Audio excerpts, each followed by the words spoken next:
We're going to be talking about, does intermittent fasting work? My name's David Minishian, and I'm the owner and head coach over at Sculpt Fitness. And I'm excited to talk to you about this topic because it's one that I get a lot of questions on.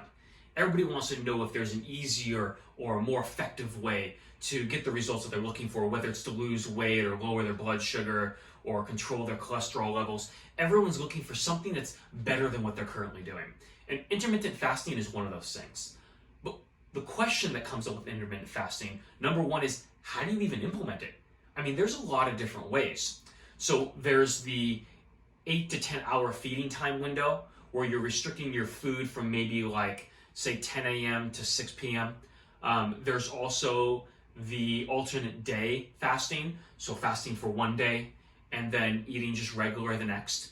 There's also the 5-2 method, where you eat an extremely low number of calories for 2 days, 500-600 calories in a day, and then you eat normal for the next 5. And then there's some things where it's like religious practices, like Ramadan. And so there's a bunch of different ways that you can implement fasting, but the one that's actually gotten the most legitimacy behind it, and not only just for the results that it may potentially provide, but because it's actually sustainable, is the feeding window, where it's 8 to 10 hours in a day and implementing only eating during those hours.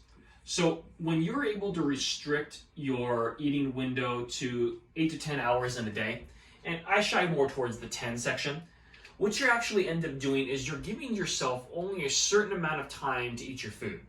And what this is really doing is it's preventing late night munchies. It's preventing you from overeating at the end of the day when you really don't need the calories and you're just looking for something to do. And so, do I think it's the secret magic behind intermittent fasting is it provides absolutely amazing results? No, I think it's more about people learning self-control and being able to say, hey, at the end of the day, I'm not hungry, but maybe I'm gonna make a little thing of popcorn, something that's really low calorie. Or maybe I'm not gonna eat it all, I'm just gonna drink a cup of tea. Or maybe I'm gonna go and do an activity rather than eating. And so giving yourself this window of time to get your food in helps you control and manage your food intake. Now, some of the potential benefits that people have seen by doing this has been weight loss, so controlling your weight.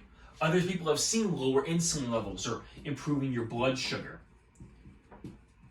And over in the bodybuilding world and those who are lifting weights, they also see other things like increased growth hormone, or that's potentially supposed to be able to increase the muscle tissue that you're able to build doing things like this. But the real benefits come to this, and also inflammation. That's another one that we've seen a reduction in by people controlling their food intake in a eating window like that. And so these are some of the things that are very popular to get out of intermittent fasting. Now, the real thing is implementing it. And so if you're able to implement the 8 to 10 hour eating window, then great, phenomenal. Try it, see if it works for you. But it's not something that's going to make or break whether you actually get results, whether it comes to weight loss or controlling some of maybe your health markers. And so I don't want you to think that it's an all or nothing thing. I wake up in the morning and I may decide to have my breakfast at 6 one day, and then the next day I may decide to have it at 9, just depending on what's going on. And so I may end up having some late night snacks at the end of the day. It's more going to be about the calories that you're consuming in the end, rather than necessarily the eating window in which you're eating them. This is going to play more of like the back burner. But if it's a strategy that works for you, then it works for you. And that's what it's really about, finding things that are sustainable over the long term.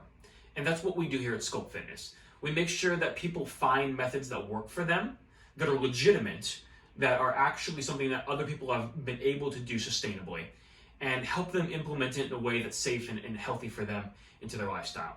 And so if you're interested in any of our nutrition coaching and consultations, if you're interested in training with us, nutrition always comes along with that. We make sure that everybody knows what they're doing from a nutrition perspective. Then look in our bio. We have a link in there for the different programs that are available, nutrition coaching, etc., meals, and we'd love to be able to give you a hand and help you out. But if you're just loving the information that we're providing, continue to follow us and the page here and also our Sculpt Fitness page.